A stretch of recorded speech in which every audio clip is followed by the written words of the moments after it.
What's going on, everybody? It's your boy Inside 11, and right now, man, let's get into this topic of the echoes of the subconscious mind, right? Because a lot of the times we're not necessarily observing the fact that or the reality that we're actually being presented impulses that is recorded in our subconscious mind. Because the body and the mind hold memory. A lot of the times we can hold on to things as far as experiences that could be negative on percentage levels. We could be holding on to those things as far as our emotional bodies or as far as our mind and shit like that, right? So we want to be able to be more observant of these echoes that come from our subconscious mind that can create the feelings and the sensations of a particular experience, right? Because you can sit back in your mind and think of a Snicker bar and you can you can start salivating and shit like that. So that tell you whatever it is that you create with your mind, there's actually a chemical in proportion response that actually fucking creates your reality. So if you understand how to use your mind and why you're hallucinating what you're hallucinating, and you track it down to the subconscious, unconscious root,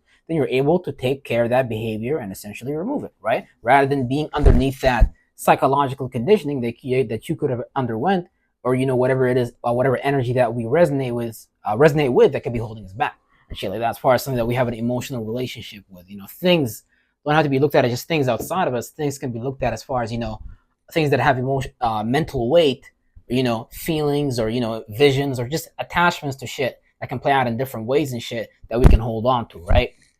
So real shit. So the echoes of the subconscious mind, a world within beyond conscious perception, right? And like we explained earlier, the subconscious unconscious world is like 60% of your reality pretty much, right? So it's like your conscious reality that you're perceiving makes up so little of your life. So to be lost in the external world and not get lost and not understand the universe within is actually a setback. It's actually backwards and shit like that, right? Because you have to understand your own subjectivity behind your objectivity, and why do you objectively carry or operatively carry out your life and your behaviors like that. It's all based upon a thought process, psychological conditioning, things that we resonate with, aka energies and shit like that, which can be perceived as spirits in the religion or the shamanic world, or just the spiritual world or lens of perception and shit like that, right? So anyways, yeah, let's just get into this, man. The perception we have of our conscious reality is an illusion based on the conditioning of our subconscious, unconscious mind, like we spoke about earlier. Whatever conditioning we could have underwent, that shit is going to create an impulse to create some type of perception where that's the reality we perceive. But it's literally us trying to create a shape and a form, a mentality, like a square, a triangle, and shit like that, and live life based upon that. But we don't let go of some of those periodic tables, aka temperaments, qualities that we can receive and shit like that, as far as like a traumatic experience and shit like that. That's why your mind, your body record information. But you got to be careful what information you're allowing yourself to record, so you don't necessarily reanimate that bullshit in the present moment. Because people try to live in the present moment, but they can't, because they're too busy living in the future and in the fucking past about some shit that happened to them, and they can't do the work in the present, and shit like that. So it gets really motherfucking crazy and shit, right? So when thoughts and feelings that correlate with our psychological conditionings, that shit bubbles up to the surface. And we create offsprings. Our psychological subconscious conditioning creates offsprings that bubble up to the surface of our conscious mind that we are hallucinating, that echoes from the subconscious mind. Then those offsprings create the perception and the lens of our reality and shit like that, right? So that shit bubbles up to the surface. And one example in nature, right? Because all that's happening is, just simply to put it again, is our subconscious, unconscious mind is animating the conscious mind, the conscious reality. So thoughts and feelings are bubbling up from our psychological conditioning that is on the subconscious, unconscious level, that is causing us to hallucinate that particular reality or that particular experience or that belief reality that we have accepted, right? Because whatever it is that anybody tells you, I don't really care. If people believe that they have to do stuff, people don't actually logically investigate shit. People don't actually go measure shit themselves. People are not actually practical. No, people believe shit. People are emotional about shit. To the point that you got two so-called religious wise people that will sit there and fight in the parking lot based on their emotions, because they're not actually logical. Because they actually have not, become observant of because it's like, if you're emotional and shit, that's like, I don't know. Some shit you gotta investigate. That's another topic for another time. And there's a lot of segues as to why someone can be cater to their emotions and their feelings more than their left brain logic and shit like that, in their proportion and shit. right? Because if we actually live in the logical world, there's a lot of shit that shouldn't be happening.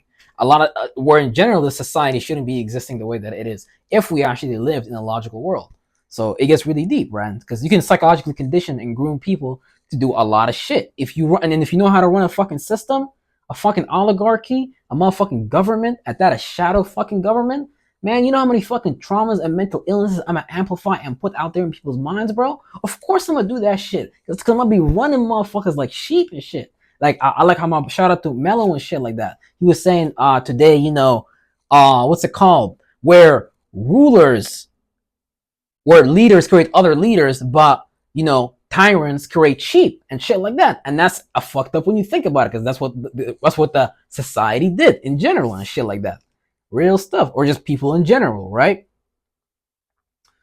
Since we live in a cutthroat world, for example, where people get like backstabbed and people have like negative experiences, so people get psychologically conditioned to live through the lens of those negative experiences, and they recreate those negative experiences. You see what I'm saying? So it's like it just becomes like a business in a way, in a deep unconscious level, if you really think about it, where a lot of the viruses are put right in front of you in a lot of programs in society, whether it's the government's political programs, whether it's their entertainment programs, whether it's their structure programs and shit like that. Where it's like it's just everywhere in society. You can't tell me society is not like setting people up for failure or poisonous, but that's not an excuse for us not to sit back and observe this shit and not participate with this dumbass shit and create some smarter shit. But here's the thing: it takes work, real shit, and there's so many conveniences in the world and shit.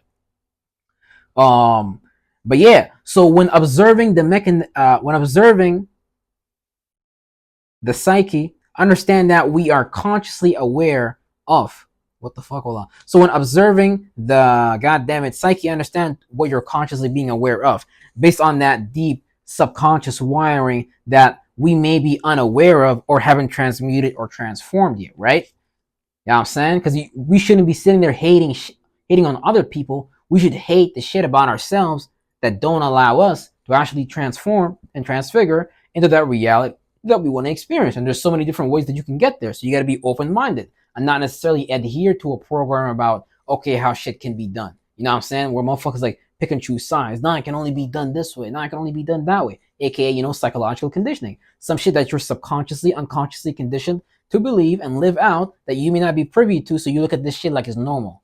And since you've grown up around that, you've been conditioned around that, you feel like that's comfortable. That's reality. That's how it should be. Where it's like someone from Japan or the U.S., they may not have grown up in the same culture or the same conditioning. They might have differences, but you can still relate. You can still have a bridge in between you, right? And I would just explain this by simply saying, if you understand the seventh house in astrology, aka when the sun is at the position of setting, that's just the archetype of being able to relate and have the ability to initiate or think about new relationships and shit like that, and actually be able to create harmony and shit, right?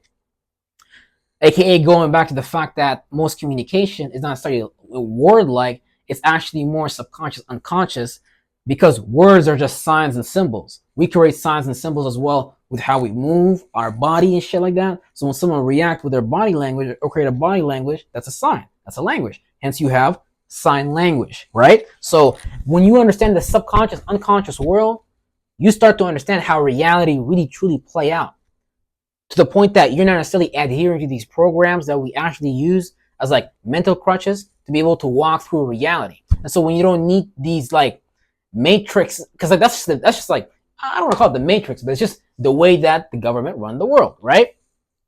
So it's like a lot of the shit that echoing in our mind subconsciously, energy wise and shit like that, we gotta be a smart enough observer to not adhere to that psychological conditioning, right? Because there is programs in society that's gonna cater to that, allow you to be in that victimizing energy to the point that, like, let's just say my motherfuckers in the GPTQI PlayStation 20 community and shit like that. Ain't nothing wrong with that at all, or anything like that. It's like I'm not observing what the fuck's going on. Like, and here's the thing: it's an energy. It's something that people play out, but it's a mental thing as well. It's not about that. See, they got people lost in their physical world, in the external world. You're the mind. You're the observer. You're the spirit. We create this experience. We create this reality, not the fucking other way around. Oh, reality fucking create us. So here's a curriculum. Here's a religion. Here's an education system. Here's a way to politic and shit like that. and adhere to that system. But if people don't sit back and be able to create their own systems, they're forever going to be living under the realm of somebody else. And this shit is bigger than just one person. You know what I'm saying? Real shit. So it's like, basically, yeah. But I feel like I went beyond the topic. So, we want to be able to stay on topic and shit like that. So, that's it. That's it pretty much, man. The echoes of the subconscious mind, a world within a world, beyond our conscious perception. With that being said, peace out, everybody.